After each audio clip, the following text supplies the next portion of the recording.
తీర్థయాత్రలు ప్రేక్షకులకు నమస్కారం. సర్వమంగళ మాంగళ్యే శివే సర్వార్థ సాధకే శరణ్యే త్రయంబకే గౌరీ నారాయణీ నమోస్తుతే అని అమ్మవారిని మనమంతా ఎంతో భక్తి శ్రద్ధలతో కొలుస్తూ ఉంటాము. అలా అమ్మవారిని భక్తి శ్రద్ధలతో కొలిచేటువంటి ఈ శరన్నవరాత్రి ఉత్సవాలు రాబోతూ ఉన్నాయి. ప్రతి సంవత్సరము ఆశ్వయుజ మాసంలో దేవి శరన్నవరాత్రి ఉత్సవాలు మనం జరుపుకుంటూ ఉంటాము. ఎంతో అంగరంగ వైభవంగా అత్యంత కన్నుల పండుగగా జరిగేటువంటి శరన్నవరాత్రిలో ఆ అమ్మవారు ఎన్నో రూపాలలో ఎన్నో నామాలతో కొలువై ఉంటుంది. అలా ఆ అమ్మవారిని ఈ శరన్నవరాత్రి ఉత్సవాలలో ఎవరైతే భక్తి శ్రద్ధలతో కొలుసుకుంటూ ఉంటారో వారికి తప్పకుండా ఆ అమ్మవారి కరుణా కటాక్షాలు సిద్ధిస్తాయి అనేది భక్తులందరి విశ్వాసం. మరి రాబోతున్నటువంటి దేవి శరన్నవరాత్రి ఉత్సవాల గురించి మనకు వివరించడానికి ఈరోజు మన తీర్థయాత్రలు ఛానల్లో మనతో పాటు ఉన్నారు ప్రముఖ వేద పండితులు పారువెళ్ల ఫణిశర్మ గారు. నమస్కారం గురుగారు. సదా పద్మాసనస్థితాం పాశమంకుశధారిణి సర్వలోకధరాం వందే తేజోపుర నివాసిని. తీర్థయాత్రలు ఛానల్ ప్రేక్షకులకి దేవి శరన్నవరాత్రి ఉత్సవ శుభాకాంక్షలు. గురుగారు, ప్రతి సంవత్సరము మనము దేవి శరన్నవరాత్రి ఉత్సవాలు జరుపుకుంటూ ఉంటాము. అసలు ఈ శరన్నవరాత్రులు ఎప్పుడు ప్రారంభమయ్యాయి?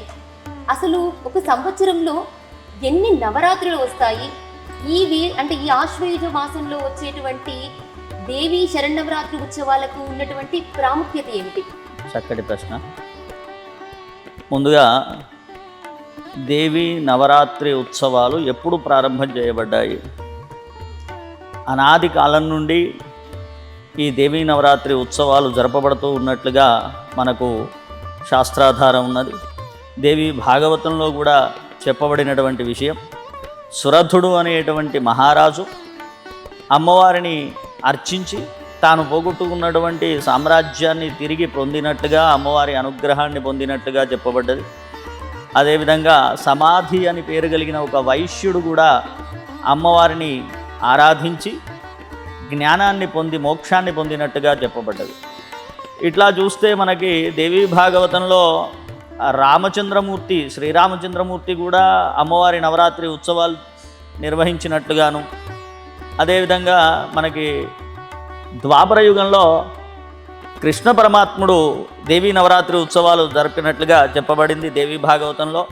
అయితే దేవకీ వసుదేవులు కృష్ణ పరమాత్ముడు జాంబవంతుడితో యుద్ధాన్ని జరుపుతూ ఉన్న సమయంలో కృష్ణ పరమాత్ముని యొక్క జాడ తెలియకుండాగా వాళ్ళు దుఃఖిస్తూ ఉండగా నారద మహర్షి యొక్క సూచన మేరకి వాళ్ళు దేవీ నవరాత్రి ఉత్సవాలని నిర్వహించి ఆ తదనంతరం కృష్ణ పరమాత్ముని యొక్క జాడ వాళ్ళు కనుక్కున్నట్టుగాను తెలుసుకున్నట్టుగాను నవరాత్రి పరిసమాప్తం వరకు కృష్ణ పరమాత్ముడు 2 భార్యలతో శమంతకమణితో తిరిగి వచ్చినట్టుగాను చెప్పబడింది. అంటే అనాదికాలం నుంచి నవరాత్రి ఉత్సవాలు నిర్వహిస్తూ వస్తున్నటువంటి సాంప్రదాయం, ఆచారం ఉంది.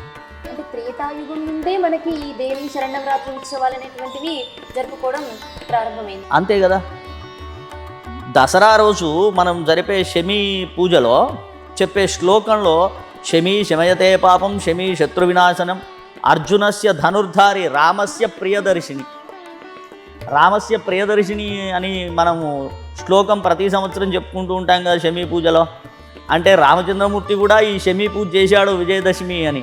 అప్పటికే నవరాత్రి ఉత్సవాలు నిర్వహించబడితేనే కదా విజయదశమి అనే పేరు అక్కడ సంప్రాప్తించింది అని. కాబట్టి రామచంద్రమూర్తి కూడా ఈ నవరాత్రి ఉత్సవాలని నిర్వహించబడినట్టుగా అనాది కాలం నుంచి ఎంతోమంది నవరాత్రి ఉత్సవాల్లో అమ్మవారిని అర్చించి పూజించి వారి కోరికలను ఈడేర్చుకొని అమ్మవారి అనుగ్రహాన్ని పొందుతూ ఉన్నారు. సంవత్సరంలో ఎన్ని నవరాత్రి ఉత్సవాలు వస్తూ ఉంటాయి? ఇప్పుడు మనము దేవి శరన్నవరాత్రులు ఆశ్వయుజ మాసంలో జరుపుకుంటూ ఉన్నాము. అదేవిధంగా మనకి చైత్ర మాసం మొదలు పాల్గొన మాసం వరకు కూడా ఈ 12 నెలల కాలంలో ఎన్ని నవరాత్రులు వస్తాయి? దేవి భాగవతమే దీనికి ఆధారంగా ఉన్నది. సంవత్సరంలో అమ్మవారిని నవరాత్రి ఉత్సవాల్లో ఆరాధించడం కోసం ఒక సంవత్సరానికి 4 నవరాత్రులు చెప్పబడ్డవి. అందులో మొదట వసంత నవరాత్రులు అని, ఆ తర్వాత ఆషాఢ నవరాత్రులు అని, తర్వాత శరన్నవరాత్రులు బహుళ ప్రాచుర్యంలో ఉన్నటువంటి విజయదశమి ఈ నవరాత్రులు, ఆ తర్వాత మాఘమాసంలో వచ్చేటువంటి శశిర నవరాత్రులు అని 4 నవరాత్రుల్లోనూ 4 మార్లు అమ్మవారిని నవరాత్రి ఉత్సవాల్లో ఆరాధించేటువంటి ఒక ఆచారము ఉన్నది. అందులో వసంత నవరాత్రులు, ఆషాఢ నవరాత్రులు, మాఘ నవరాత్రుల కంటే కూడా ఈ శరన్నవరాత్రులు బహుళ ప్రాచుర్యాన్ని పొంది అనేక మంది చేత ఈ నిర్వహింపబడుతూ లోకంలో ప్రచారంలో ఉన్నటువంటి నవరాత్రులు. ఈ మధ్యకాలంలో వారాహి నవరాత్రులు, ఆషాఢ నవరాత్రులు ఏవైతే ఉన్నాయో వాటిని గుప్త నవరాత్రులుగా, ఈ మూడింటిని కూడా గుప్త నవరాత్రులు అనే పిలిచేది. ఈ శరన్నవరాత్రులకి మాత్రమే గుప్త నవరాత్రి అనే పేరు లేదు. కానీ వసంత నవరాత్రులు అయినా, ఆషాఢ నవరాత్రులైనా, మాఘ నవరాత్రులకి కూడా గుప్త నవరాత్రులు అని, ఎందుకంటే చాలా కొద్ది మంది మాత్రమే ఆచరించేటువంటివి కాబట్టి గుప్త నవరాత్రులు అని. ఈ శరన్నవరాత్రులు మాత్రం ఆశ్వయుజ మాసంలో మనం ఆచరించే నవరాత్రులు మాత్రం బహుళ ప్రాచుర్యంలో అందరూ ఆచరించేటువంటి నవరాత్రులు. ఇలా మనకి అమ్మవారికి సంబంధించి సంవత్సరంలో 4 నవరాత్రులు జరుపుకోవడం అనేది ఆనవాయితీగా ఉంది. 4 నవరాత్రులలో ఇప్పుడు ఆశ్వయుజ మాసంలో వచ్చేటువంటి దేవి శరన్నవరాత్రులు ఎంతో ప్రాశస్త్యాన్ని పొందాయి అన్నారు. ఈ నవరాత్రులలో అమ్మవారు ఏ ఏ రూపాలలో మనకి దర్శనమిస్తూ ఉంటారు? ఈ శరన్నవరాత్రి ఉత్సవాలకి ఒక విశేషమైనటువంటి ప్రాచుర్యం ఎందుకు కలిగింది అంటే, రంభుడు అనేటువంటి ఒక రాక్షసుడు ఒక మహిషం చేత ఒక పుత్రుణ్ణి కన్నాడు. వాడు రాక్షసుడే, మహిషాసురుడు అని. ఈ మహిషాసురుడు ఘోరమైనటువంటి తపస్సు చేసి వరాన్ని పొందాడు. ఏమిటా వరం అంటే, ఏ విధమైనటువంటి అస్త్రశస్త్రముల చేత కానీ పురుషుల చేత కానీ నాకు మరణం రాకుండుగాక అని వరాన్ని పొందాడు. స్త్రీలంటే అల్పశక్తివంతులని వాడి భావం. ఆ దురహంకారంతో కేవలం పురుషుల వల్ల నేను సంహరించబడొద్దు అని వరాన్ని కోరుకున్నాడు.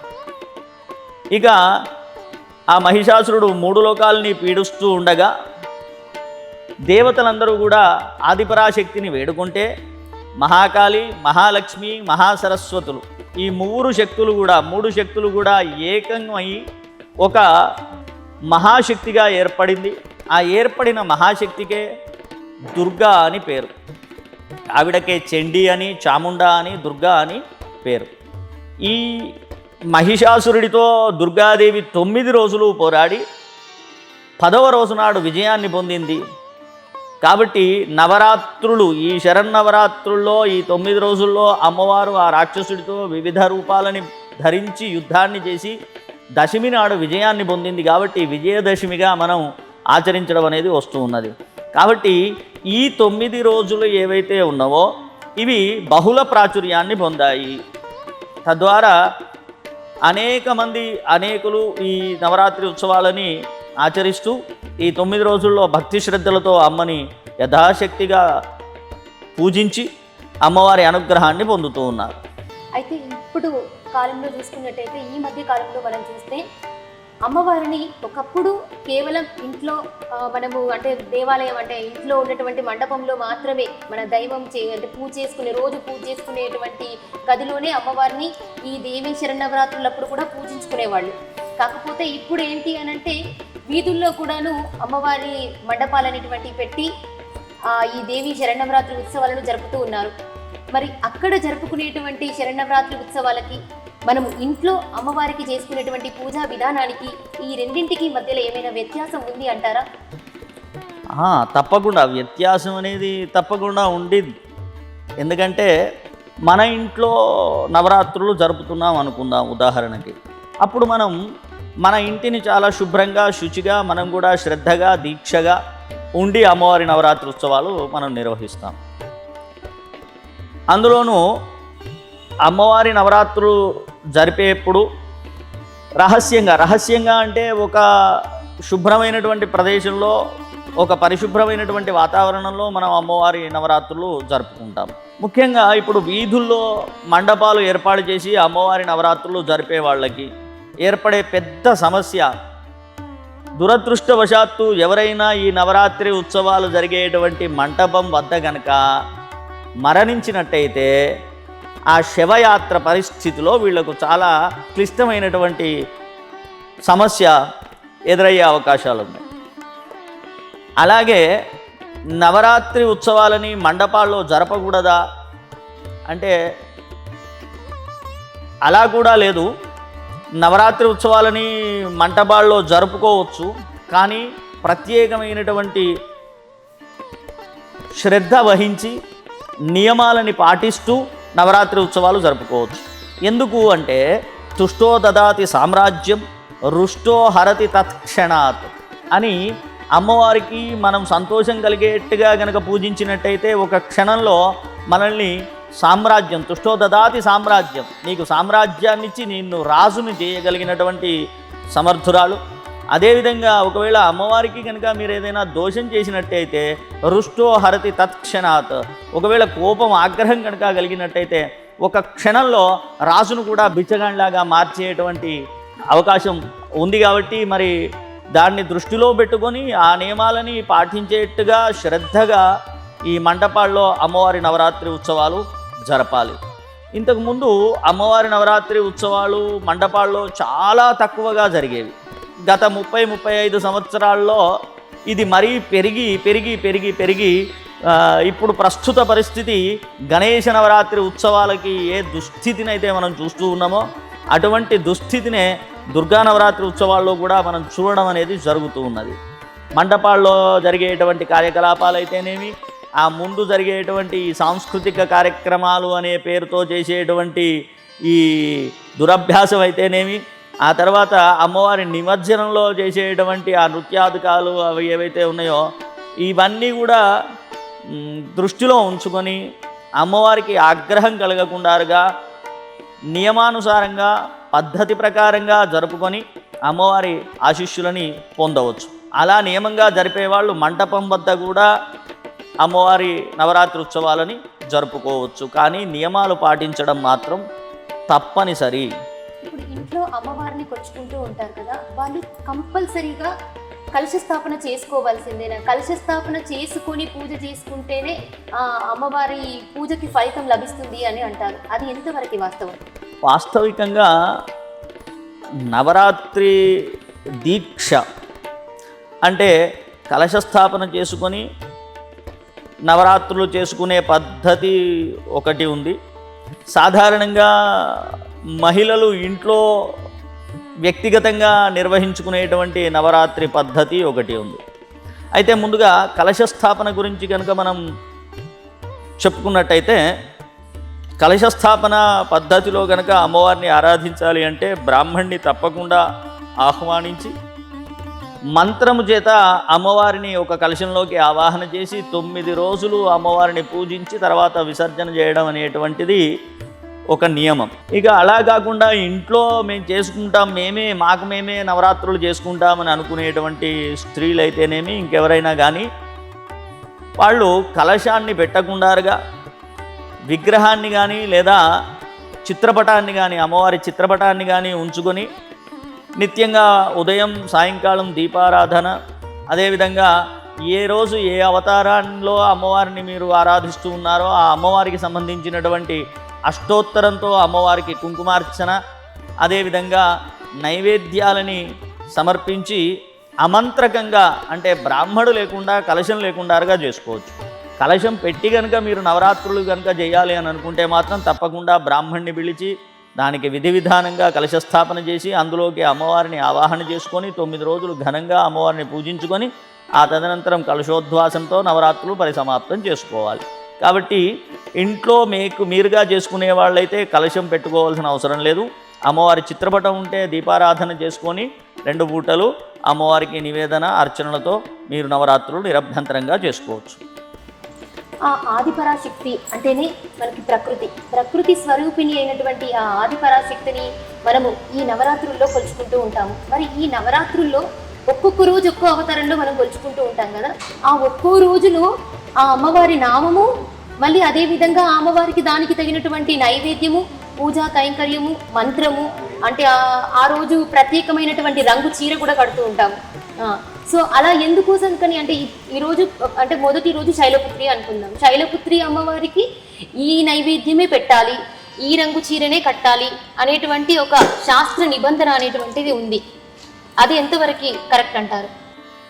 సాధారణంగా అమ్మవారు అన్ని వర్ణాలు ఆమెవే. అయితే ఒక్కొక్క రోజు ఒక్కొక్క చీర కట్టడం, ఒక్కొక్క వర్ణం ఉన్న చీరని కట్టడం ఎందుకు అనేది నీ ప్రశ్న, అంతే కదా. ఆదిపరాశక్తి అంతటా వ్యాపించి ఉంది, అన్ని వర్ణాల్లోనూ తానే భాసిల్లుతూ ఉన్నది. అయితే ఉదాహరణకి పసుపు తీసుకుందాం. ఆ పసుపు, మీరు పసుపుని కనుక తీసుకుంటే అది అమ్మవారి స్వరూపమే. కుంకుమ తీసుకున్నా అది అమ్మవారి స్వరూపమే. మీరు పసుపు తీసుకుంటే అది మీకు పసుపు వర్ణంలో కనబడుతుంది, కుంకుమ తీసుకుంటే అది ఎరుపు వర్ణంలో కనబడుతుంది. ఎరుపు వర్ణంలో ఉన్నది అమ్మవారే, పసుపు వర్ణంలో ఉన్నది అమ్మవారే అని కుంకుమని మీరు పసుపుగా భావించగలరా? భావించలేం కదా. కాబట్టి ఏ అవతారంలో ఏ రూపంలో నువ్వు అమ్మవారిని కొలుస్తూ ఉన్నావో ఆ అమ్మవారికి సంబంధించి ఆ వర్ణాన్ని అమ్మవారికి చీరగా ఏర్పాటు చేయడం లేదా కట్టడం అనేటువంటిది ఒక సాంప్రదాయంగా వస్తూ ఉన్నటువంటి పద్ధతి. అంతేగాని అన్ని వర్ణాలు ఆమెమే. అటువంటి శక్తి లేనటువంటి వాళ్ళు అమ్మవారికి ఒకే ఒక చీర, ఏ వర్ణమైనా పర్వాలేదు, మీకు నచ్చిన వర్ణానికి సంబంధించిన ఒక చీర, ఇది కట్టకూడదు అది కట్టకూడదు అనేది లేకుండా ఏ వర్ణం చీరైనా ఒకే చీరను కట్టి 9 రోజులు నవరాత్రులు చేసుకోవచ్చు. 9 రోజుల్లో 9 చీరలు పెట్టాలంటే మామూలు వాళ్ళకి అయ్యేటువంటి పని కాదు. అమ్మవారికి ఒకే చీరను పెట్టి కూడా 9 నవరాత్రులు జరుపుకోవచ్చు. ఆ శక్తి ఉన్నవాళ్ళు ఆయా దేవతల్ని మీరు ఏ ఏ రూపాల్లో అర్చిస్తూ ఉన్నారో ఆయా రూపాలకు సంబంధించినటువంటి ఆవరణం చీరతో కూడా మీరు అమ్మవారిని ఆరాధించవచ్చు. మీకు శక్తి లేకుంటే ఒకే చీరతో కూడా అమ్మవారిని ఆరాధించవచ్చు.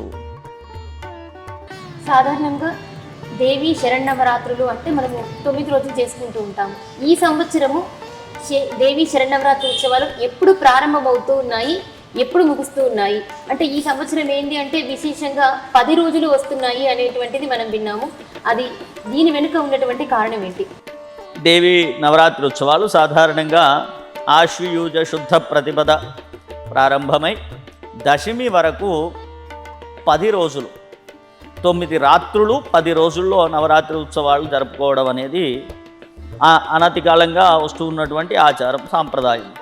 అయితే ఈ సంవత్సరానికి వచ్చేప్పటికీ తిథి అతివ్యాప్తంగా ఉండడం, కొన్ని పంచాంగాల ప్రకారం చవితి అతివ్యాప్తం అంటే 2 రోజులు చవితి తిథి ఉండడం, కొన్ని పంచాంగాల ప్రకారము 2 రోజులు పంచమి ఉండడం వల్ల ఈ సంవత్సరం నవరాత్రులు 11 రోజులు వస్తున్నది. అంటే 10 రాత్రాలు 11 దివసాలు. అయితే నవరాత్రి ఉత్సవం వేరు, నవరాత్రి దీక్ష వేరు. ఏమిటి ఇది అంటే, మండపాల్లో ఎవరైతే అమ్మవారిని ఏర్పాటు చేసుకుంటారో అనతి కాలంగా మనకు వస్తున్నటువంటి ఒక ఆచారం ఏమిటి అంటే, విజయదశమి నాడు శమీ పూజ చేసి ఆ తదనంతరం అమ్మవారిని కదిలించడం అనేది ఒక ఆనవాయితీగా వస్తున్నటువంటి సంప్రదాయం. కానీ వాస్తవికతన నవరాత్రులకి శమీ పూజకి ఏ రకమైనటువంటి సంబంధం లేదు. దేవి శరన్నవరాత్రి ఉత్సవాలు నవమి రాత్రి, దశమి వ్యాప్తం, దశమితో కూడినటువంటి నవమి నాడు రాత్రే పరిసమాప్తం అవుతున్నవి. నవరాత్రి దీక్ష తీసుకున్నటువంటి వాళ్ళు కూడా సాధారణంగా నవమి నాడు రాత్రే పారణ చేయాలి అని, బలి హోమాదికం కృత్వా అని శాస్త్రం చెప్పి ఉన్నది. కాబట్టి నవమి అంటే మహర్నవమి నాడు రాత్రి దశమితో కూడి ఉంటే ఆ రోజే చేసుకోవాలి విజయదశమి. మరి ఈ సంవత్సరం 11 రోజులు వస్తున్నాయి కదా గురువుగారు అంటే, నవరాత్రి ఉత్సవాలకి శమీ పూజకి ఏ రకమైనటువంటి సంబంధం లేదు. ఎందుకంటే నవరాత్రి ఉత్సవాలు అనేటువంటివి ఎవరికి వారు వ్యక్తిగతంగా జరుపుకునేవి. ఉదాహరణకి వెనకటి నుండి మా తాతలు నవరాత్రి ఉత్సవాలు చేసేది మా ఇంట్లో, మేము అలాగే చేస్తూ ఉన్నాం. మా పక్కింటి వాళ్ళు నవరాత్రి ఉత్సవాలు చేయకపోయేది, అయినా వాళ్ళు శమీ పూజకు వెళ్ళేది. శమీ పూజ అంటే అందరూ గ్రామస్తులందరూ కలిసి చేసుకునేటువంటి పూజ. దానికి నవరాత్రి ఉత్సవాలతో ఏ రకమైనటువంటి సంబంధం లేదు. నవరాత్రుల్లో శమీ పూజకి ప్రత్యేకమైనటువంటి స్థానం కూడా లేదు. ఎందుకంటే నవరాత్రులు అనేవి వేరే ప్రక్రియ, శమీ పూజ అనేది వేరే ప్రక్రియ. కాబట్టి దసరా రోజు శమీ పూజ చేసిన తర్వాత అమ్మవారిని ఉద్వాసన చేయాలి అనేటువంటి నియమం లేదు. కానీ నవమి నాడు రాత్రి దశమితో వ్యాప్తమై ఉన్నప్పుడు, అంటే కూడి ఉన్నప్పుడు అమ్మవారికి బలి హోమాదులు సమర్పించి ఆ తర్వాత నవరాత్రులు పరిసమాప్తం చెయ్యాలి అని శాస్త్రం చెప్పి ఉన్నది. కాబట్టి ఈ సంవత్సరం 11 రోజులు అమ్మవారి నవరాత్రి ఉత్సవాలు వస్తూ ఉన్నాయి. కాబట్టి మనకి నవమి నాటి రాత్రితో నవరాత్రి దీక్షలు సమాప్తం. ఆ తెల్లవారి దశమి ఉంటే ఆ తెల్లవారి దశమి శమీ పూజ కానీ మిగతా కార్యక్రమం అంతా శమీ పూజ ఏదైతే చేస్తామో సాధారణంగా అట్లా నవరాత్రి ఉత్సవాల్లో తెల్లవారి మనం శమీ పూజ చేసుకోవచ్చు. ముఖ్యంగా చివరి 3 రోజులు అంటే అష్టమి, నవమి, దశమి, ఈ చివరి 3 రోజులు అమ్మవారిని మనం ప్రత్యేకంగా పూజిస్తూ ఉంటాము. ఎందుకోసంకి ఈ చివరి 3 రోజులు ప్రత్యేకంగా అష్టమి, నవమి, దశమి ఈ 3 తిథులకి ఉన్నటువంటి ప్రత్యేకత ఏమిటి? ముఖ్యంగా అష్టమి, నవమి, దశమి ఈ 3 రోజులు ముఖ్యమైనవి, మిగతావి కావు అనేటువంటి భావనే మొదలు తప్పది. నవరాత్రుల్లో ప్రతిరోజు ముఖ్యమైనటువంటిదే. అయితే ఇలా 10 రోజులు, 11 రోజులు, 9 రోజులు, 7 రోజులు ఇట్లాగా మనకు నవరాత్రి అంటే దశమి అనేది వచ్చినప్పుడు తిథులు పడిపోవడం వల్ల కానీ లేదా తిథి అధికంగా ఉండడం వల్ల కానీ వచ్చినప్పుడు మనము 3 ముఖ్యమైనటువంటి విషయాలని మనం దృష్టిలో ఉంచుకొని నవరాత్రులని జరపాల్సి ఉంటుంది. ఏమిటి అంటే నవరాత్రులు 9 రాత్రులు. ఈ 9లోనూ మహాకాళి, మహాలక్ష్మి, మహాసరస్వతి అవతారాల్లో మనం అమ్మవారిని పూజిస్తూ ఉంటాం. అంటే 3 రోజులు మహాకాళి అమ్మవారికి, 3 రోజులు మహాలక్ష్మి అమ్మవారికి సంబంధించినవి అని, 3 రోజులు మహాసరస్వతి అమ్మవారికి సంబంధించినవి అని దాని అర్థం. ఇందులో మొదటి 3 రోజులు అంటే ప్రతిపద, విదియ, తదియ ఈ 3 రోజులు మహాకాళికి సంబంధించినటువంటి రోజులుగాను, 4వ రోజు నుండి 4, 5, 6 చవితి, పంచమి, షష్ఠి ఇవి మహాలక్ష్మికి సంబంధించినటువంటివి గాను, ఇక సప్తమి, అష్టమి, నవమి ఈ 3 మహాసరస్వతికి సంబంధించినవి గాను మనకు వీటిని గుర్తించాలి. గుర్తించి అందులో మీరు సహజంగా చూస్తే 7వ రోజు నాడు మహాసరస్వతి అలంకారంలో అమ్మవారు అందరినీ మూలా నక్షత్రం మహాసరస్వతి ఆ రోజు నుంచి త్రిరాత్రోత్సవం అని 3 రోజులు నవరాత్రులు చేసుకునేవాళ్ళు. ఆ సరస్వతి నక్షత్రం మూలా నక్షత్రం ఉన్నప్పటి నుంచి నవరాత్రులు చేసుకోవడం ఒక పద్ధతి. అయితే 7వ రోజు సరస్వతి వస్తున్నది. అంటే 7, 8, 9 ఈ 3 రోజులు సరస్వతి అమ్మవారికి చెందినటువంటివి. నవరాత్రుల్లో ప్రారంభమైన తర్వాత 4వ రోజు మహాలక్ష్మి అవతారం వచ్చేట్టుగా తప్పనిసరిగా మనం చూసుకోవాల్సి ఉంటుంది. అదేవిధంగా పంచమి నాడు లలితా వ్రతం అని ఒక వ్రతాన్ని చేయడము ఆనవాయితీగా వస్తుంది. దానికి ఉపాంగ లలితా వ్రతము అని పేరు.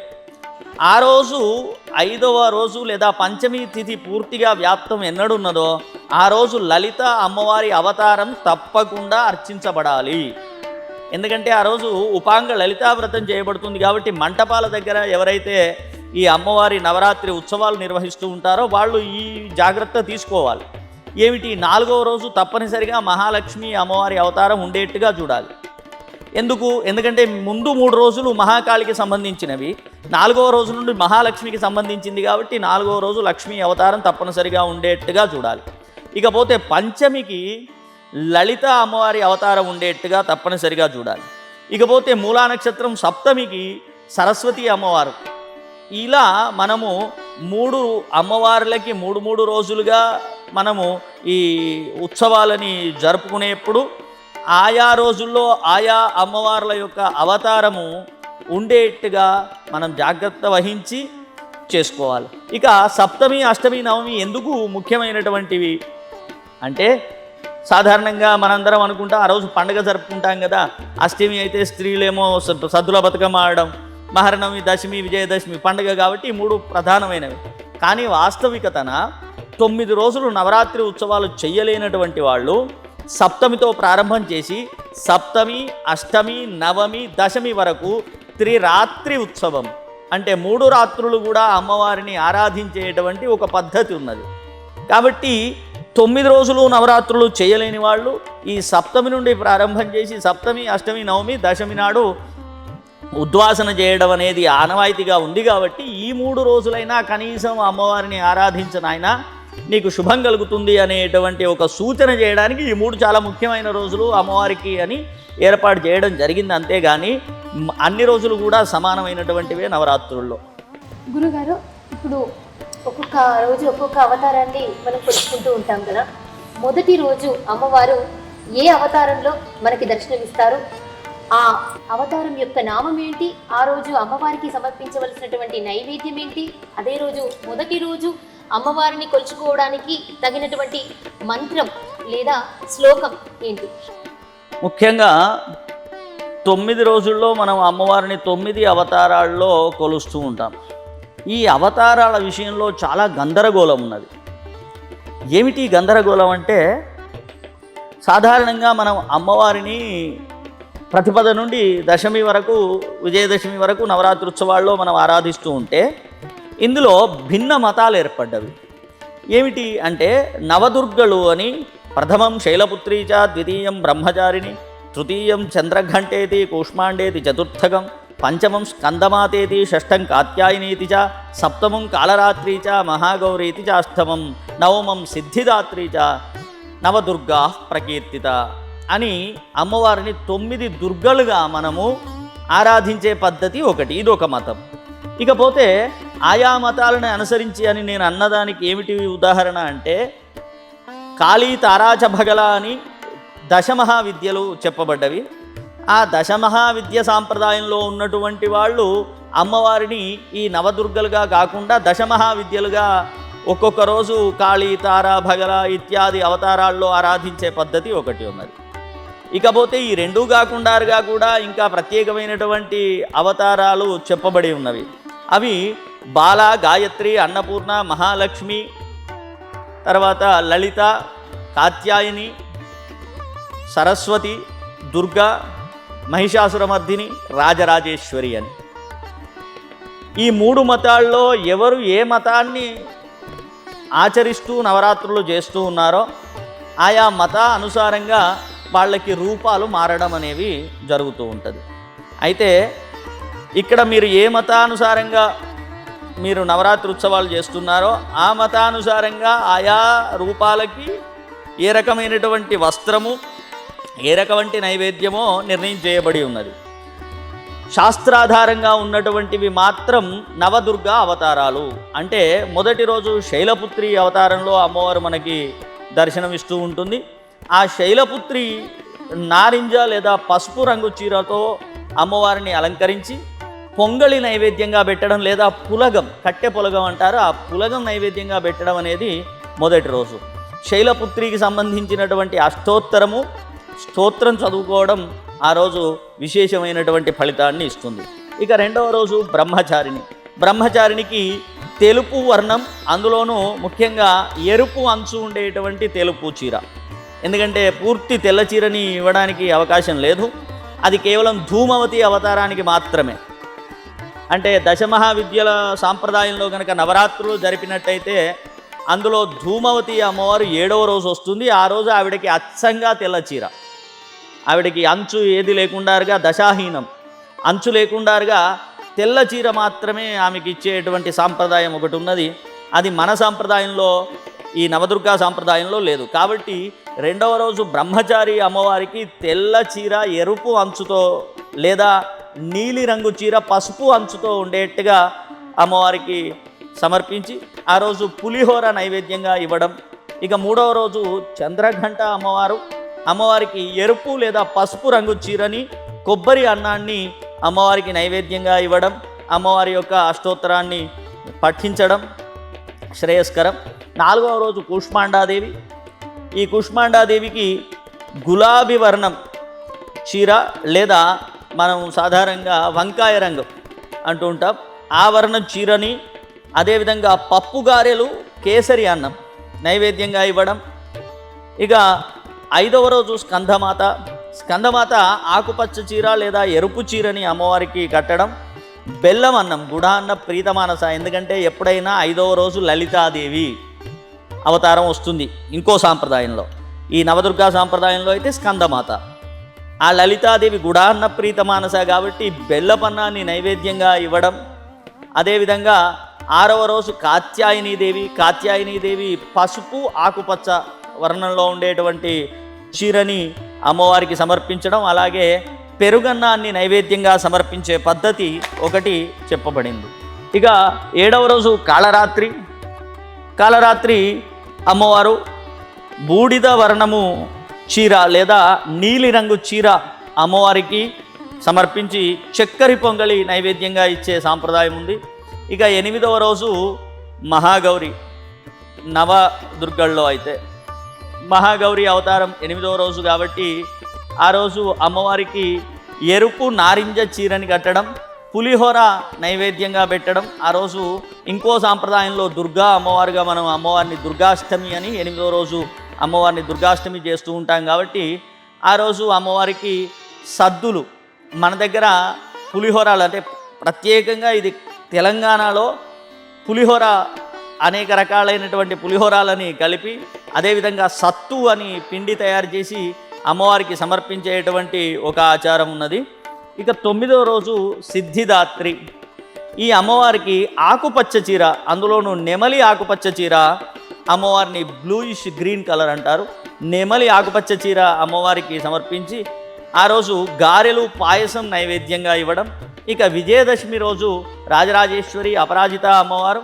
ఆ రోజు అమ్మవారికి ఎర్రటి చీర, అదేవిధంగా పూర్ణం, పప్పుతో చేసినటువంటి పూర్ణాన్ని లేదా పునుకులు అంటారు తెలంగాణలో, వాటిని పాయసాన్ని అమ్మవారికి నైవేద్యంగా సమర్పించి ఆయా నవరాత్రుల్లో ఏ రోజైతే ఏ అవతారంలో అమ్మవారిని ఆరాధిస్తూ ఉన్నామో ఆ అమ్మవారికి సంబంధించినటువంటి అష్టోత్తరంతో అమ్మవారికి కుంకుమార్చన చేయడం, స్తోత్ర పారాయణం చేయడం, ఇవన్నీ కూడా విశేషమైనటువంటి ఫలితాన్ని ఇస్తాయి.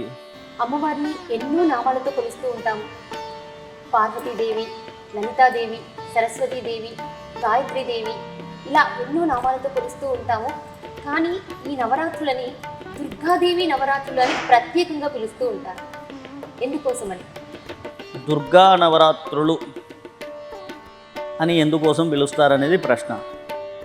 వాస్తవికంగా దేవీ నవరాత్రులు అని ఎంత ప్రాచుర్యం ఉన్నదో, అంటే దేవీ నవరాత్రులు అని ఎంతైతే ప్రచారం ఉన్నదో అంతే ప్రచారం దుర్గా నవరాత్రులు అని ఉన్నది.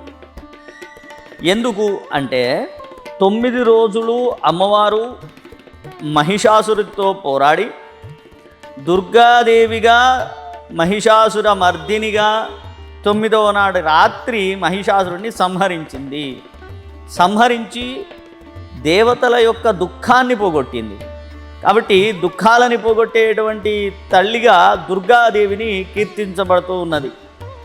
అయితే దుర్గాదేవి యొక్క అవతారంతో ఆ రాక్షసుల యొక్క యుద్ధం, వారి యొక్క వీర్యం, వారి యొక్క బలం, వారి యొక్క శక్తి అంతా హరించి వేయబడ్డది. ఆ మహిషాసురుడు సంహరించబడినాడు.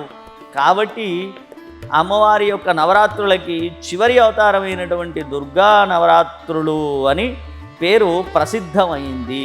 అంతే తప్ప దుర్గా నవరాత్రులనే పిలవాలని లేదు. దేవీ నవరాత్రులు అని కూడా మనం లోకంలో వింటూ ఉంటాం. శరన్నవరాత్రులు, దేవీ శరన్నవరాత్రులు అని, దుర్గా శరన్నవరాత్రులు అనే పేరు లేదు. కానీ దుర్గా నవరాత్రులు అనేటువంటి ఆ పేరు కూడా ప్రాచుర్యంలో ఉంది. కారణం ఏమిటి అంటే చివరి అవతారంగా అమ్మవారు దుర్గా అవతారంగా వచ్చి ఆ మహిషాసురుణ్ణి చంపి రాక్షసులకి ఆనందాన్ని కలిగించి దుఃఖాన్ని పోగొట్టింది. కాబట్టి అమ్మవారికి దుర్గాదేవి అని పేరు. కాబట్టి ఈ నవరాత్రులు దుర్గా నవరాత్రులుగా ప్రసిద్ధి చెందాయి. జనరల్గా అమ్మవారి దీక్షను తీసుకుంటూ ఉంటారు చాలామంది. అమ్మవారి దీక్షను తీసుకుంటే ఎలాంటి నియమాలు పాటించాలి, ఎలా ఈ అమ్మవారి దీక్షను తీసుకోవాలి? వాస్తవికంగా అమ్మవారిని ఆరాధించడానికి మంత్రదీక్ష అనేది తప్పనిసరిగా ఉండాలి. ఏమిటి మంత్రదీక్ష అంటే ఒక గురువు వద్ద తాను మంత్రాన్ని ఉపదేశం తీసుకొని జీవితాంతం ఆ మంత్రాన్ని అనుష్ఠిస్తూ మంత్రానుష్ఠాన బలం చేత, మంత్రాధిష్టాన దేవత యొక్క అనుగ్రహం చేత ఉద్ధరింపబడతాడు అనేది మొదటిది. దీనికి దీక్ష అని పేరు. ఇక సాధారణ మానవులు కానీ, స్త్రీలు కానీ, ఇతరులు కానీ ఈ మంత్రోపదేశం తీసుకొని జీవితాంతము అమ్మవారి యొక్క మంత్రానుష్ఠానాన్ని చేయలేనటువంటి వారు ప్రత్యేకించి కొద్ది రోజులు, అంటే 9 రోజులు గాను, 11 రోజులు గాను, అర్ధమండలం, మండలంగాను నిర్ణయించుకొని ఒక గురువుగారి దగ్గర ఆ రోజుల్లో తాను దీక్షగా ఉండి శుచిగా ఉండి ఆ మంత్రాన్ని అనుష్ఠించే విధానం ఒకటి ఉన్నది. ఈ రెండవ పద్ధతి ఏదైతే ఉన్నదో, ఈ రెండవ పద్ధతిలో దుర్గాదేవి దీక్ష, అమ్మవారి దీక్ష అని ప్రాచుర్యంలో ఉన్నది. ఏమిటి అంటే, ఒక గురువుగారి దగ్గర మాలాధారణ చేసి, ఆ మాలాధారణ చేసినప్పటి నుండి విరమణ వరకు కూడా నియమంగా శుచిగా ఉండి దీక్షగా ఉండి ఆ మంత్రాన్ని అనుష్ఠించే విధానం. ఇందుకోసమే ఈ దీక్షలు అనేవి ప్రారంభమైనవి. ఒకవేళ మీరు నిత్యంగా గనక ఆ నియమాలని పాటించగలిగితే ప్రత్యేకమైన దీక్ష అవసరమే లేదు. కానీ అటువంటి స్థితి లేనప్పుడు 9 రోజులు దీక్షగా ఉండడం, 21 రోజులు దీక్షగా ఉండడం, 41 రోజులు దీక్షగా ఉండడం అనేటువంటిది ఆనవాయితీగా వచ్చింది. ఎందుకు అంటే, ఎప్పటికీ చేయలేదానికి అశక్తులైన వాళ్ళు ఇట్లా అయినా అమ్మవారిని అనుగ్రహాన్ని పొందుతారని ఈ దీక్ష తీసుకునే పద్ధతి ఒకటి ఏర్పడింది. ఇక దీక్షలో నియమాలు. ప్రస్తుత కాలంలో దీక్ష వెర్రి పుంతలు చెప్పడానికి చాలా బాధాకరంగా ఉంది. దేవి అమ్మవారి దీక్ష తీసుకున్న వాళ్ళు ఎరుపు వస్త్రాలని ధరించాలి, అది నియమం. ఇక రాను రాను అది ఎలాగా మారిపోయిందంటే, అదొక పిల్లల చేష్టగా చాలా దుఃఖకరంగా మారింది. గాజులు వేసుకోవడం, తర్వాత పట్టీలు పెట్టుకోవడం, మంగళసూత్రాన్ని ధరించడం, మెట్టెలు పెట్టుకోవడం, ఇవన్నీ పిచ్చి పనులు. తనకు తాను అమ్మవారి స్వరూపంగా భావించుకోవడం వేరు, అమ్మవారి అవతారంలాగా పుస్తెల మట్టెలు పెట్టుకోవడం వేరు. కానీ ప్రస్తుత కాలంలో దారుణాతి దారుణమైనటువంటి విషయం ఏమిటంటే, మరి దీక్ష తీసుకున్నటువంటి వాళ్ళు గురువుగారు మందలించకపోవడమా, మాల వేసిన గురువు చెప్పలేకపోవడమా, లేదా మాల వేసిన గురువే మూర్ఖుడై ఉండడమా? ఈ కారణముల చేత ఈ వెర్రి పుంతలు మోపైనాయి. గాజులు పెట్టుకోవడం, కమ్మలు పెట్టుకోవడం, ముక్కుపోగు పెట్టుకోవడం, పుస్తెలు ధరించడం, మెట్టెలు ధరించడం, ఇవన్నీ దీక్షా నియమాలు కావు. ఇవి దీక్ష కాదు. వీళ్ళు అందరూ పాఖండులు. ఇటువంటి వారి వల్ల హైందవ సంస్కృతి ఉద్ధరింపబడడం కాకుండా హైందవ సంస్కృతికి చాలా పెద్దనైనటువంటి ప్రమాదం ఏర్పడే అవకాశం ఉన్నది. ఎందుకంటే తనకు తానుగా స్త్రీగా భావించడం వేరు, స్త్రీ పురుషుడు కాకుండారుగా ఉన్నటువంటి అర్ధనారీశ్వర అవతారంలో ఉన్నటువంటి వాళ్ళు ధరించడం వేరు. కానీ పురుషుడుగా ఉండి మాల ధరించి, ఆ మాలలో దీక్షలో ఉండి ఈ మెట్టెలు పెట్టుకోవడం, కాళ్లకు పసుపు రాసుకోవడం, పారాన్ని పెట్టుకోవడం, పుస్తెలు ధరించడం, మెట్టెలు ధరించడం, ఇవన్నీ దీక్షా నియమాలకి విరుద్ధం. ఇటువంటివి చేయకూడదు. మరి కాటుక పెట్టుకోవచ్చా అన్నారు. అమ్మవారికి కజ్జలం అని ఏదైతే మనం ఇస్తూ ఉన్నామో కాటుక, దాన్ని ధరించేటువంటి ఒక సాంప్రదాయం ఉన్నది. కాటుక మాత్రం పెట్టుకోవచ్చు, బొట్టు పెట్టుకోవచ్చు, గంధం పెట్టుకోవచ్చు. అంతేగాని చెంపలకు పసుపు రాసుకునుడు, చేతులకు గాజులు పెట్టుకునుడు, చెవులకు కమ్మలు, ముక్కు పుడక, పుస్తెలు ధరించుడు, మట్టెలు పెట్టుకునుడు, గజ్జలు పట్టీలు పెట్టుకునుడు, వడ్డానాలు పెట్టుకునుడు, ఇవి దీక్షా నియమాలు కావు. ఇక దీక్షకు ఉన్నటువంటి నియమాలు ఏమిటి అంటే, గురువుగారిని చేరి ఆ గురువు సక్రమమైన వాడా కాదా అని ముందుగా నిర్ణయించుకొని ఆయన దగ్గర దీక్ష తీసుకొని ఎరుపు వస్త్రాలని ధరించి మాలాధారణ చేసి మంత్రాన్ని తీసుకొని ఆ మంత్రాన్ని అనుష్ఠిస్తూ ప్రతిరోజు కూడా ఏకభుక్తం, శీతల స్నానం, భూతల శయనం, ఈ 3 ముఖ్యమైనటువంటి నియమాలు. అంటే ఏకభుక్తంగా ఉండడం, చల్లనీళ్లతో స్నానం చేయడం, భూమి మీద పడుకోవడం, అంటే మంచంలో కానీ పరుపులో కానీ పడకుండా ఉండడం, ఇలా దీక్ష నియమాలని పాటిస్తూ అమ్మవారిని అర్చిస్తే అమ్మవారి యొక్క అనుగ్రహం తప్పకుండా కలుగుతుంది. గురువుగారు, ఈ నవరాత్రుల్లో మీరన్నట్టుగా ఒకవేళ కలశ స్థాపన చేసుకోవడానికి వీలున్న వాళ్ళు, అలా లేదు అనంటే విగ్రహం కానీ ఫోటో కానీ వారికి తోచినంతలో ఏదో ఒకటి పెట్టుకొనైనా పూజ చేసుకోవచ్చు అన్నారు. ఇవేవి కూడా చేసుకోవడానికి వీలు లేదు వాళ్ళకి అనేటువంటి వాళ్ళు ఎలాంటి సాధారణమైనటువంటి నియమాలని పాటిస్తూ ఎలాంటి మంత్రాన్ని పఠిస్తే ఆ అమ్మవారి కరుణా కటాక్షాలు వారికి సిద్ధిస్తాయి? శాస్త్రంలో ఇప్పుడు సాధారణంగా మీరు బయట చూస్తూ ఉంటారు, కలశం పెట్టిన వాళ్ళు కూడా కొంతమంది నీళ్ల కలశం పెడతారు, అంటే వర్ణ కలశం, కలశంలో నీళ్లు పోసి పెడతారు. కొంతమంది బియ్యం పోసి పెడతారు కలశంలో. ఈ 2 పద్ధతులు మనం సాధారణంగా చూస్తూ ఉంటాం. అయితే శాస్త్రం ఏం చెప్పిందంటే, అమ్మవారిని నీళ్లలో కానీ ధాన్యంలో కానీ లేదా సూర్యబింబంలో కానీ, సూర్యబింబంలో కూడా మనం అమ్మవారిని దర్శించి ధ్యానించి నవరాత్రులు చేసుకోవచ్చు. ఏ పూజా పదార్థాలు, ఏ సామాగ్రి, దీప ధూప నైవేద్యాలు ఏవీ లేకుండా సూర్యుడిలో అమ్మవారిని ధ్యానించి దీక్షగా ఉండి 2 పూటలు స్నానం చేసి ఏకభుక్తంగా ఉండి శ్రీమాత్రే నమః అనే నామాన్ని నిరంతరం స్మరిస్తూ అమ్మవారి యొక్క అనుగ్రహాన్ని పొందవచ్చు. దీనికి ఆ దీపం నూనె కానీ, అగరొత్తులు కానీ, ఇటువంటి ఏ సామాగ్రి, పూలు పళ్ళతో కూడా ఏ రకమైన అవసరం లేదు. ఎందుకంటే కలశం పెట్టలేని వాళ్ళు కనీసం చిత్రపటం లేదా విగ్రహాన్ని పెట్టుకొని నవరాత్రులు చేసుకోవచ్చు. అది కూడా లేని వాళ్ళు కేవలం సూర్యుడిలో, చంద్రుల్లో అమ్మవారిని ఆవాహన చేసేటువంటి పద్ధతి కూడా ఉన్నది. కాబట్టి ఆ సూర్యుడిలో, చంద్రుల్లో కూడా అమ్మవారిని ధ్యానించి మనస్సుతో అన్ని పుష్పము, ధూపము, దీపము, నైవేద్యం అన్నీ కూడా మనస్సుతో సమర్పించి ఆమె నామాన్ని స్మరిస్తూ దీక్షగా ఉండి కూడా నవరాత్రి ఉత్సవాలు చేయవచ్చును. ఇవి అన్నిటికంటే విశేషమైనటువంటి నవరాత్రులుగా పేర్కొంటారు పెద్దలు. ఎందుకంటే దీనికి మానస పూజ అని, అమ్మవారి మానస పూజ అన్నిటికంటే ముఖ్యం. ఎందుకంటే ఏ పూజ చేసినా మనస్సు లేకపోతే అది వ్యర్థం.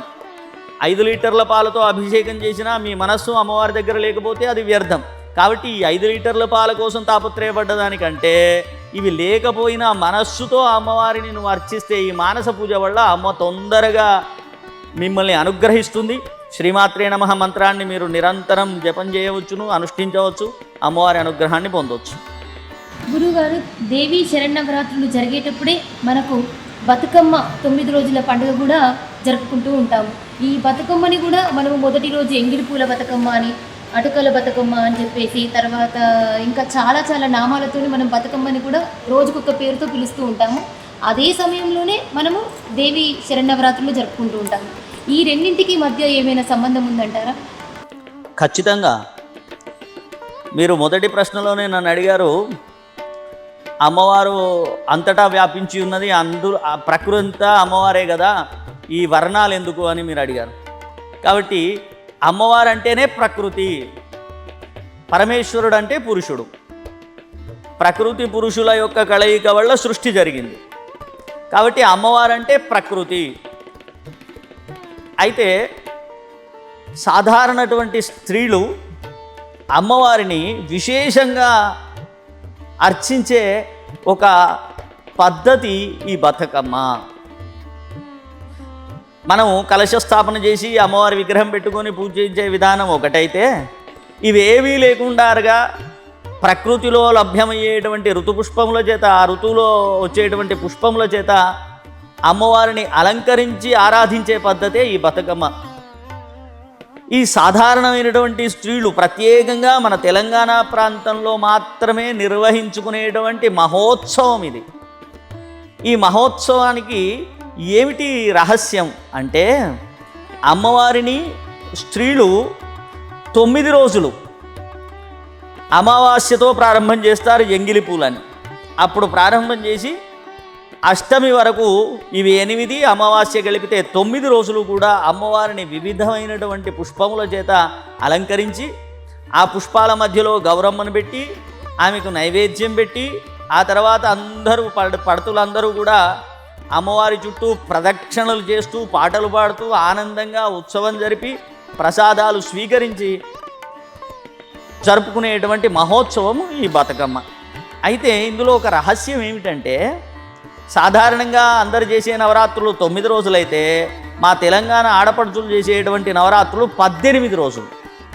బొడ్డెమ్మ 9 రోజులు, బతుకమ్మ 9 రోజులు. ఇట్లా వీళ్ళు 18 రోజులు అమ్మవారిని వివిధ పుష్పముల చేత అలంకరించి ఆరాధించేటువంటి పద్ధతి మనకు కేవలం మన తెలంగాణ ప్రాంతంలోనే ఉంది. సాధారణ స్త్రీలందరూ కూడా అమ్మవారిని అర్చించేటువంటి, ఆరాధించేటువంటి, పుష్పముల చేత అలంకరించి ఆరాధించే పద్ధతే ఈ బతుకమ్మ అని చెప్పబడింది. అయితే సాధారణంగా బతుకమ్మ దుర్గాష్టమితో పరిసమాప్తం చేయాలి అనేటువంటి ఒక పద్ధతి ఉన్నది. కానీ నిజానికి బతుకమ్మకి ఏ నియమము లేదు. అంటే తిథి నియమం కానీ, రోజుల నియమం కానీ బతుకమ్మకి లేదు. అంటే ఇన్ని రోజులు, ఇప్పుడు నవరాత్రులు ఉన్నవి, శుద్ధ ప్రతిపద నుండి విజయదశమి వరకు నవరాత్రులు చేయాల్సిందే. లేదు అశక్తులు అనుకోండి, సప్తమితో మొదలుపెట్టి సప్తమి, అష్టమి, నవమి, దశమి చేసుకోవాల్సిందే. కానీ ఈ నియమాలు బతుకమ్మకి లేవు. ఎందుకంటే మన తెలంగాణ ప్రాంతంలోనే అనేక ప్రాంతాల్లో అనేక రకాలుగా బతుకమ్మని ఆడుకోవడం, అర్చించడం అనేది వస్తూ ఉన్నది. మా కరీంనగర్ పక్కన ఉన్నటువంటి బొమ్మగళ్ళులో అమ్మవారిని బతుకమ్మ 6 రోజులకే పెద్ద బతుకమ్మ, సద్దుల బతుకమ్మ ఆడుకుంటారు. అదే విషయానికి వస్తే ఆదిలాబాదు ఆ చుట్టుపక్కల ప్రాంతాల్లో 15 రోజుల వరకు కూడా, దశమి తర్వాత కూడా ఇంకా బతుకమ్మను ఆడుకునేటువంటి ఒక పద్ధతి ఉన్నది. ఆ విధంగా వేములవాడలో కనుక చూసుకుంటే 7 రోజులకే మనకి వాళ్ళు పెద్ద బతుకమ్మ ఆడుకుంటారు. కాబట్టి సద్దుల బతుకమ్మకి అష్టమితో సంబంధం లేదు. అది కేవలం వారి వారి నియమానుసారంగా 5 రోజులు ఆడుకునే వాళ్ళు 5 రోజులు పెద్ద బతుకమ్మ, 9 రోజులు ఆడుకునే వాళ్ళు 9 రోజులే పెద్ద బతుకమ్మ, 15 రోజులు ఆడుకునే వాళ్ళు 15 రోజులే పెద్ద బతుకమ్మ. అంతేగాని దుర్గాష్టమి వస్తలేదు కదా, సద్దులు వస్తలేవు కదా, ఆ నియమం దానికి లేదు. కాబట్టి ఈ సంవత్సరం ముఖ్యంగా మనకు 11 రోజులు నవరాత్రులు అయితే మనకు 9వ రోజు నాడు అష్టమి వస్తున్నది. 8వ రోజు నాడు రావాల్సిన అష్టమి 9వ రోజు వస్తుంది. కాబట్టి సోమవారం నాడు మూలా నక్షత్రం సరస్వతి అవతారం రోజు సద్దుల బతుకమ్మ ఆడుకోవాలి. అది 9 రోజులు నియమం ఉన్నవాళ్ళు. 5 రోజుల నియమం ఉన్నవాళ్ళు 5వ రోజు నాడే ఆడుకుంటారు. కాబట్టి స్త్రీలందరూ కూడా, పడతులందరూ కూడా పూల చేత ప్రకృతి స్వరూపిణి అయినటువంటి ఆ జగదంబని అలంకరించి అర్చించి ఆడుకునే ఒక మహోత్సవం బతుకమ్మ. ఇది నవరాత్రులు ఎంతైతే ఫలితం ఇస్తుందో బతుకమ్మ ఆడేవాళ్ళకి కూడా ఆ గౌరీ అమ్మ అంత ఫలితాన్ని ఇస్తుంది. ఎందుకంటే ఈ మధ్యకాలంలో బతుకమ్మ ఆడడం అనేది మానేసిండ్రు. మరీ పట్టణాల్లో అయితే ఘోరం పరిస్థితి. కాబట్టి బతుకమ్మ ఆడితే ఏం ప్రయోజనం అంటే, దుర్గా నవరాత్రులు చేసుకుంటే నీ ఇంట్లో ఎంత ప్రయోజనమో, అమ్మవారు ఎంత అనుగ్రహిస్తుందో, రోజు నియమంగా నువ్వు బతుకమ్మని పేర్చి ఆవిడకి ఏదో నైవేద్యం పెట్టి రోజు బతుకమ్మ ఆడితే, ఒక 5 చుట్లైనా బతుకమ్మ చుట్టూ తిరిగితే, నవరాత్రులు చేస్తే ఎంత ఫలితం వస్తుందో నీకు అంత శుభ ఫలితం వస్తుంది. కాబట్టి అందరూ కూడా బతుకమ్మని, మన ప్రాంతీయ పండుగ ఇది కాబట్టి అందరూ విశేషంగా బతుకమ్మని ఆడి అమ్మవారిని అర్చించి నవరాత్రి ఫలితాలని పొంది ఆయురారోగ్యాలని పొందాలి అని విజ్ఞప్తి.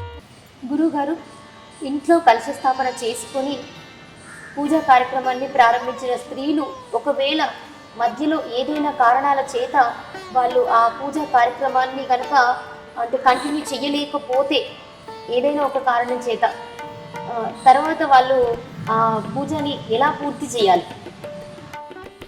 మంచి ప్రశ్న. సాధారణంగా జనాలకి భక్తి ఎంత ఎక్కువగా ఉన్నా అంత ఎక్కువగా భయం ఉంటుంది. ముందుగా అంటే మనం నవరాత్రులు నిర్వహిద్దాము అనేటువంటి ఒక శుభ సంకల్పం చేత, అమ్మవారి ప్రేరణ చేత నవరాత్రులు ప్రారంభం చేశాం. మధ్యలో అనుకోకుండాగా జాతా శౌచం కానీ, మృతా శౌచం కానీ, లేదా ఋతు అశౌచం కానీ, ఋతుక్రమం కానీ ఏర్పడ్డప్పుడు ఆందోళనకి గురవుతూ ఉంటారు. అంటే భయపడిపోతూ ఉంటారు. అయ్యో నవరాత్రులు మధ్యలో పడిపోయినాయి, అమ్మవారికి ఆగ్రహం కలుగుతుందేమో, మమ్మల్ని శపిస్తుందో, మమ్మల్ని ఏం చేస్తుందో అనే ఒక భయం అనేది ఏర్పడుతుంది. కానీ ఇక్కడ మనం ఒక విషయాన్ని బాగా గట్టిగా తెలుసుకోవాలి. యాదేవి సర్వభూతేషు మాతృరూపేణ సంస్థిత నమస్తస్యై నమస్తస్యై నమస్తస్యై నమో నమః. అంటే అమ్మవారు అన్ని భూతములకు కూడా మాతృస్వరూపిణి, అంటే తల్లిలాగా అన్నమాట. నీ ఉద్దేశ్యం ఏమిటి అనేది అమ్మవారికి ఖచ్చితంగా తెలుసు. అంటే నవరాత్రి చేయాలి అనేటువంటి సదుద్దేశంతో నువ్వు నవరాత్రి కలశ స్థాపన కానీ, లేదా నవరాత్రి పూజా విధానం కానీ ప్రారంభం చేశావు. ఇక విధివశాత్ సంభవించేటువంటి వాటికి అమ్మవారు ఆగ్రహించదు. మొట్టమొదట తెలుసుకోవాల్సింది, అమ్మవారికి కోపం రాదు. ఎందుకు? అది విధి చేతిలో ఉండేటువంటిది. అది ఋతుక్రమం రావడం కానీ, లేదా జాతాశౌచం రావడం కానీ, అంటే పురుడు అంటాం మనం, పురుడు రావడం కానీ, లేదా మృతాశౌచం అంటే సూతకం అంటాం, ఆ సూతకం రావడం కానీ, ఇవన్నీ విధి వల్ల ఏర్పాటు చేయబడ్డవి, విధి వల్ల వచ్చేటువంటివి. కాబట్టి అమ్మవారికి ఆ విషయం తెలుసు. కాబట్టి ఆ అమ్మవారు కోపానికి రాదు. మీరు భయపడి ఆందోళన చెందొద్దు. ఆమె తల్లి కాబట్టి అర్థం చేసుకోగలదు. అయితే వీటిని ఎలాగా పూర్తి చేయడం మరి అంటే, దీనికి 2 పద్ధతుల్లో చెప్పబడ్డాయి. మీరు కలశస్థాపన కనుక చేసినట్టయితే నవరాత్రుల్లో మీకు సూతకం సంప్రాప్తిస్తే బ్రాహ్మణ్ణి పెట్టి మిగతా రోజులు చేయించడం ఒక పద్ధతి. లేదు మీరే నవరాత్రి ఉత్సవాలు చేసుకుంటూ ఉన్నారు, ఆ మధ్యలో సూతకమో లేకపోతే జాతాశౌచమో లేకపోతే ఋతుక్రమం వల్ల మీకు ఇబ్బంది ఏర్పడితే 5వ రోజు తర్వాత అప్పటికి నవరాత్రి దశమి కాకపోతే మిగతా నవరాత్రి ఉత్సవాలని 5వ రోజు తలస్నానం చేసి చేసుకోవచ్చు. లేదు అప్పటికి దశమి అయిపోతే తలస్నానం చేసిన తర్వాత కలుషోద్వాసన చేసి పరిసమాప్తం ఎన్ని రోజులు చేసినా విధివశాత్ ఏర్పడినటువంటి ఈ విఘాతం వల్ల మీరు 2 రోజులు చేసినా అమ్మ మీకు 9 రోజులు చేసిన అనుగ్రహాన్నే ఇస్తుంది. అంటే 2 రోజులు చేసిన తర్వాత ఏదో జాతాశౌచం మృతాశౌచం వచ్చింది, మీరు ఆపేశారు, అప్పటికి తర్వాత 10 రోజుల వరకు ద్వాదశి వచ్చేస్తుంది, విజయదశమి అయిపోతుంది. ఆ తర్వాత మీరు ఏం చేయాలి అంటే అశౌచం పోగానే గంగా స్నానం చేసి వెంటనే మంచిగా మీరు ఆ కలశాన్ని ఎత్తడం కానీ లేదా సమాప్తం చేయడం కానీ చేసుకోవచ్చు. అయ్యో 2 రోజులు చేశాం కదా, మీరు 2 రోజులు చేసినా అమ్మవారు మీకు 9 రోజులు చేసిన ఫలితాన్ని ఇస్తుంది. విజయదశమి రోజు చివరి రోజు విజయదశమి కదా, విజయదశమి రోజు ఆ అమ్మవారిని రాజరాజేశ్వరి దేవిగా మనము ప్రార్థన చేసుకుంటూ ఉంటాము. అదే రోజు శమి చెట్టుకి శమి పూజ కూడా నిర్వహిస్తాము. మరి శమిని స్వీకరించేటప్పుడు ఏ మంత్రాన్ని జపించాలి? ఇది అందరికీ తెలిసిన విషయమే. అయినా మళ్ళీ 10వ రోజు మనం అమ్మవారిని రాజరాజేశ్వరిగా పూజిస్తూ ఉన్నాం. వాస్తవికంగా 10వ రోజు పూజించడం నవరాత్రి ఉత్సవాల్లో భాగం కాదు. నవరాత్రులు 9వ రోజు రాత్రితో పరిసమాప్తం. ఆ రోజు రాత్రే హోమాధికాలు చేసి దీక్ష విరమణ చేయమని శాస్త్రం చెప్పింది. కానీ ఆనవాయితీగా మనకేమొస్తున్నది అంటే విజయదశమి రోజు శమీ పూజ చేసి ఆ తర్వాత విగ్రహాన్ని లేదా కలశాన్ని కదిలించడం అనేది ఒక ఆనవాయితీగా వస్తున్నటువంటి ఆచారమే తప్ప శాస్త్రం కాదు. కాబట్టి నవరాత్రులకి అవతారాలకి విజయదశమికి ఏ సంబంధం లేదు. మరి ఆ రోజు రాజరాజేశ్వరి అంటారు కదా అని మీరు అడిగితే, ఆ రోజు మహారాజ్ఞి పట్టాభిషేకం చేయడం సాంప్రదాయంగా వస్తూ ఉన్నటువంటిది. శాక్తేయంలో ఉన్న వాళ్ళందరికీ తెలిసిన విషయమే. మహారాజ్ఞి పట్టాభిషేకం చేసి అంటే 9వ రోజు రాత్రి ఆమెకు విజయం ప్రాప్తించింది, మహిషాసురుడు సంహరించబడినాడు. కాబట్టి దశమి విజయదశమిగా పిలువబడుతూ ఉన్నది. ఆ రోజు అమ్మవారికి పట్టాభిషేకం, యుద్ధం గెలిచిన తర్వాత జరిగేది పట్టాభిషేకమే కదా. ఆ పట్టాభిషేకానికి నవరాత్రులకి సంబంధం లేదు. ఇకపోతే శమీ పూజకి దుర్గా నవరాత్రులకి సంబంధం లేదు. నవరాత్రులు చెయ్యని వాళ్ళు కూడా శమీ పూజ చేస్తారు. అటువంటి వాళ్ళందరూ కూడా శమీ శమయతే పాపం శమీ శత్రు వినాశనం అర్జునస్య ధనుర్ధారి రామస్య ప్రియదర్శిని అనే శ్లోకాన్ని చదువుతూ ఆ శమిని స్వీకరించడం. మన తెలంగాణ ప్రాంతంలో ముఖ్యంగా ఈ శమికి బంగారం అని పేరు. ఈ శమిని అందరూ సాధారణంగా శమి జమ్మి అని పిలుస్తాను, కానీ మన దగ్గర బంగారం అని పిలువచ్చే ఒక ఆనవాయితీ, ఒక సాంప్రదాయం ఉన్నది. ఎందుకంటే ఇది ఐశ్వర్యాన్ని కలిగించేది, దుఃఖాలను పోగొట్టేది. అర్జునస్య ధనుర్ధారి, పాండవులు వనవాసానికి వెళ్ళినప్పుడు అరణ్యవాసంలో ఉన్నప్పుడు వాళ్ళ ఆయుధాలన్నీ కూడా శమీ వృక్షం మీద సర్పాలై ఉన్నవట. అంతేకాదు అంతకంటే ముందు యుగంలో త్రేతాయుగంలో రామచంద్రమూర్తి సీతాదేవి కోసం అన్వేషణ చేస్తూ ఉన్నప్పుడు కూడా ఈ నవరాత్రి ఉత్సవాలను నిర్వహించి శమిని పూజించినట్టుగా, శమీ చెట్టును పూజించినట్టుగా, తద్వారా సీతాదేవిని కనుక్కునేట్టుగా ఆయన అనుగ్రహింపబడినట్లుగా శాస్త్రం చెప్తున్నా. అందుకే అర్జునస్య ధనుర్ధారి రామస్య ప్రియదర్శిని. రామస్య ప్రియదర్శిని అంటే రామునికి ప్రియమైంది ఏమిటి? సీతాదేవిని చూపెట్టినటువంటిది, అంటే రాముని కష్టాలను పోగొట్టినటువంటిది ఇది అని. అలా మన కష్టాలని కూడా పోగొడుతుంది అని ఒక రహస్యం. రెండవ రహస్యం ఏమిటి అంటే జమ్మి చెట్టు శనికి ప్రతీక, శని యొక్క సమిధ. ఈ జమ్మి చెట్టును ఇప్పుడు కరంగుళి మాలలను వేసుకుంటూ ఉంటారు కదా, అది జమ్మి చెట్టు వేరుతో తయారు చేసినటువంటిదే. సరే, ఏదైనా ఈ శనికి సంబంధించినటువంటి మొక్క అది, దాన్ని పూజించడం వల్ల శని దోషాలన్నీ నివారింపబడి ఆయన అనుగ్రహం కూడా కలుగుతుంది అనేటువంటిది ఇంకొక రహస్యం. ఇకపోతే నవరాత్రి ఉత్సవాల్లో ఈ శమికి సంబంధించినంత వరకు ఈ కరంగుళి మాలని సప్తమి, అష్టమి, నవముల్లో అమ్మవారి దగ్గర పెట్టి పూజించి దశమి నాడు దీన్ని మీరు ధరించి శమీ పూజ చేసి ధరించినట్టయితే మంచి ఫలితం ఏర్పడుతుంది అని వెనకట పెద్దలు చెప్పేది రహస్యంగా. ఇప్పుడు అంతా బహిర్గతం అయిపోయి అందరికీ తెలిసింది. దాన్ని పాటించి శుభాలని పొందాల్సిందిగా విజ్ఞప్తి.